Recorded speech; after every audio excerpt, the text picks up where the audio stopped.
আল্লাহ বলছে বান্দা যাই করো শুধু এদ্দুর মনে রাখো এটা থাকবে না, এটা থাকবে।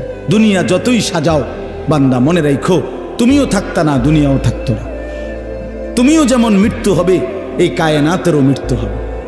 এই দুনিয়ার প্রত্যেক মানুষের মৃত্যু হলে সেটারে মৌত বলে, আর একদিন গোটা সৃষ্টি জগতের মৃত্যু হবে সেটারে কিয়ামত বলে, সেটারে কিয়ামত বলে।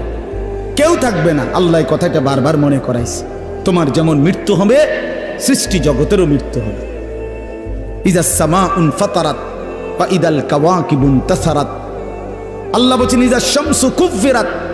আল্লাহ তাআলা এভাবে বারবার বলছেন ইজা সামাউন শাক্কাত, আসমান ভেঙে যাবে, চূর্ণ বিচূর্ণ হয়ে যাবে, তারকারাজি খসে খসে পড়বে, সূর্য চন্দ্র আলোহীন হয়ে পড়বে। আল্লাহ তাআলা বলেন ইদা রাজ্জাতিল আরদু রাজ্জা, জমিন পাউডারের মতো রেজা রেজা পাউডার হয়ে যাবে। আল্লাহ তাআলা বলছে পাহাড়গুলো তুলার মতো ধুলির মতো উঠতে থাকবে।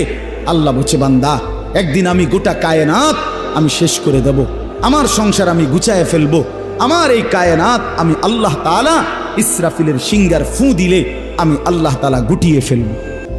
আল্লাহ বলছে বান্দা যাই করো শুধু এদ্দুর মনে রাখো এটা থাকবে না, এটা থাকবে। দুনিয়া যতই সাজাও বান্দা মনে রাখো তুমিও থাকতা না, দুনিয়াও থাকতো না। তুমিও যেমন মৃত্যু হবে এই কায়নাতেরও মৃত্যু হবে। এই দুনিয়ার প্রত্যেক মানুষের মৃত্যু হলে সেটারে মৌত বলে, আর একদিন গোটা সৃষ্টি জগতের মৃত্যু হবে সেটারে কিয়ামত বলে, সেটারে কিয়ামত বলে।